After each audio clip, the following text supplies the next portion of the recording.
Good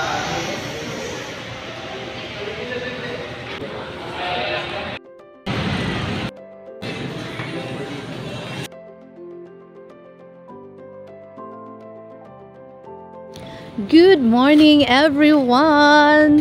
Kumusta po kayong lahat guys? So today andito na tayo sa Cebu.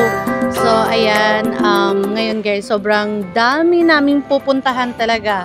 We will just go home and then kakain muna kami ng breakfast. Siyempre magluto kami ng meron kasi kaming dalang ulam, so rice na lang yung lulutuin namin. And para din makapagkape muna before going somewhere.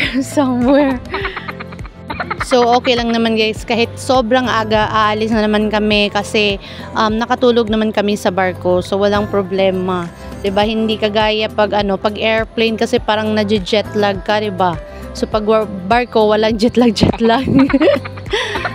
So dahil nagmamahala na yung mga dito guys, yung mga bilihin, kaya nagluto na lang kami at dito na kami mag-breakfast sa bahay.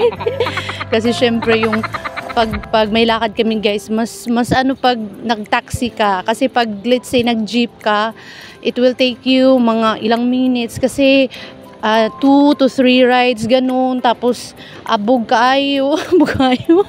Guys, di ko alam yung Tagalog ng abog. So yun nga guys, yung abog is dust. Hindi ko na alam kung ano yung Tagalog, basta yun na yun. Huwag nyo na akong pahirapan sa tumangkalisod.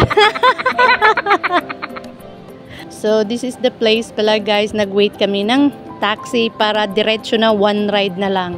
'Di ba? Kasi para mabilis yung yung lakad. So sobra talagang magastos guys pag nagkasakit tayo kasi pamasahe pa lang ubos na yung pera natin. Oo, 'di ba? So mga bilihin ngayon mahal na, tapos mostly pa guys yung mga kumakain diyan ng mga processed food palagi, nako guys. Talagang mag-ipon din kayo ng pera pampadoktor kasi one day talaga mauubos talaga yung pera nyo. Oo, 'di ba? Mostly ngayon yung kinakain natin, mostly iba yung iba, parang nagiging na sa kanila, parang nagiging normal na sa kanila yung mga hotdog. Tapos imagine niyo may mga bata tapos pinapakain din natin ng mga ganyan. Alam nyo guys, after how many years, nako Diyos ko, kawawa yung mga bata. Kaya let's be mindful kung ano yung mga niluluto natin, kinakain natin, kasi nako, hindi talaga magkasakit, hindi easy dahil sa sobrang mahal ng medication, ganun. Tapos pala guys, yung pa-check up pala dito sa Cebu ngayon, yung iba pala is 1,000 to 1,500 na yung charge. So sa amin kasi sa Leyte nasa 500 lang. So dito noon mga lang yun 700. Ngayon is 1,000, 1,500. Guys, doctor's fee pa lang yun. Hindi pa yun ng mga kung mga laboratory, mga ganun. Diyos ko, ang mahal na talaga. Tapos guys, pag pupunta kayo dito, I mean yung doktor kasi na pinuntahan namin, andito yung clinic niya. Akala ko we will go to Chonghua Medical Arts kasi meron ding Chonghua Hospital, 'di ba? So akala ko doon kami sa Medical Arts. Guys, meron na palang in front nung Chonghua Medical Arts is Chonghua Medical Mall. So may mall na guys. Kasi inside of this, meron silang guys, hindi ko lang na videohan but they had what's this, restaurants.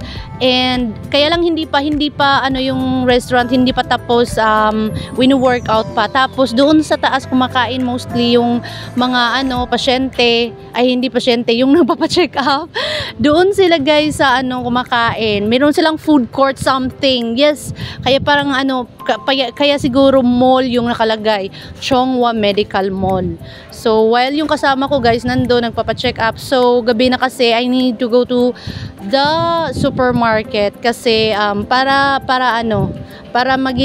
maano yung time, para hindi ma-waste yung time na naghihintay lang ako sa kanya. So after that she will go home, tapos after me naman dito I will go home. Tapos alam nyo guys, bumili talaga ako ng brown rice. Kaya lang yung ibang brown rice na alam mo yung nakapack na with brand is mahal pala yun. So doon ako sa parang alam mo yung kilo-kilo lang, yung 'di ba one sack of rice, tapos kinikilo-kilo nila ng 2 kilos. So, mas mura yun siya guys kaysa dun sa nakapack na talaga na mga branded.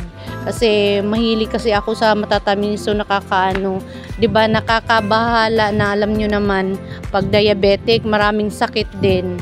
So, bumili din ako ng meron pala sila dun sa Robinson na bakery. So, ayun, na isa lang yung lakad ko din. So, after that, so pagdaan ko guys sa General Maximum Street, ayun, naalala ko dun ako nag-work noon. Tapos, marami na palang mga kainan dun, no. Tapos, nakita ko rin din yung Korean, convenience store. Parang gusto kong pumunta dun. So, next time na lang siguro nang matry din yung food nila. And ang daming tao sa loob guys kasi sikat daw to na Korean convenience store. And that's it guys. Thanks so much for watching and see you in my next vlog. Bye!